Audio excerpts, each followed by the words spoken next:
black girl nerds. Better shake your booties for black girl nerds.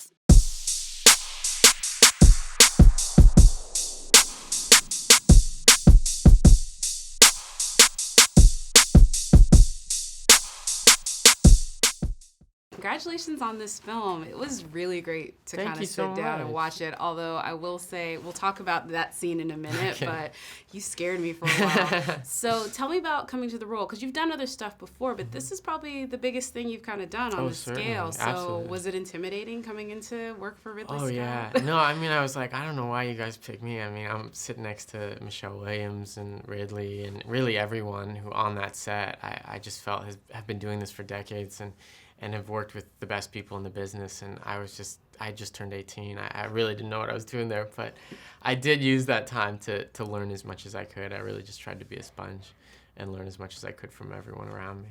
Yeah, I feel like this film, too, since it's based in history, I'm sure you probably read up a little bit about it. So you obviously read up on your character and the whole story. Yeah. What struck you when you first kind of learned this whole story? Because I'm sure you were like me, immediately went to the Wikipedia page and like... Yeah, no, as soon as I found out, I was like, I have to learn as much as I possibly can. And I think, I mean, my ultimate takeaway was he had a tragic life, but he had an extraordinary life. He was kicked out of multiple schools when he was younger. By the time he was kidnapped, he wasn't even in school. He was living on his own in Rome and in a very cool neighborhood, hanging out with the Rolling Stones and Andy Warhol and, all of these people that, are icons now. And yet then this awful thing happens to him. So it was such a specific story and such a specific character for me. I just felt really fortunate to get to portray him. Yeah, and I would say your character more than anything in the movie, what you bring in your vulnerability as this person that everyone, I mean, like you're the prize, right? Like everyone's trying to get a piece of you throughout this movie. And so if you don't bring a vulnerability to that, I mean, the movie kind of, it falls flat, and you obviously did that. Oh, thank you. What was the hardest part of that to portray? Because you spend a lot of your time in a room basically being held captive and trying to survive. Well, that was something I spoke to Ridley a lot about. This is a guy, who comes from privilege, who's used to flaunting, these flashy parts of his life, and he's probably pretty arrogant. And, in the first scene of the film, he's chatting up these prostitutes. And, this is a guy who really lives that kind of life. So to have that all taken away from you, and then what's left?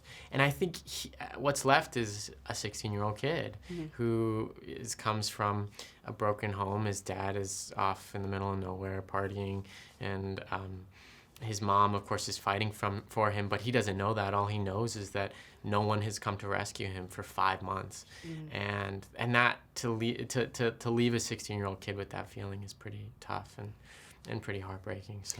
Yeah, speaking of heartbreaking, I'll go ahead and talk about that scene, the scene that folks have to see it, but I'll just say it alludes on the poster. Yeah.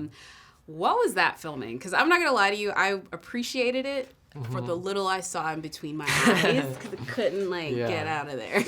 Well, there was months of work that went into the scene before we could even start filming, and then on the day itself, I was surprised by Ridley had come up to me and said, originally in the script, it was written that the camera would cut before you even see my reaction to the ear. So you would start to see the ear coming off, and then it would cut because it was too gruesome.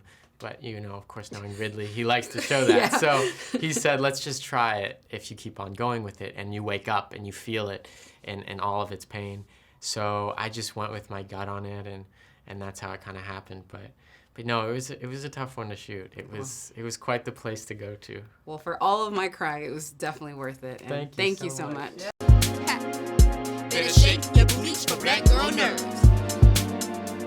Better shake your booties for black girl nerds.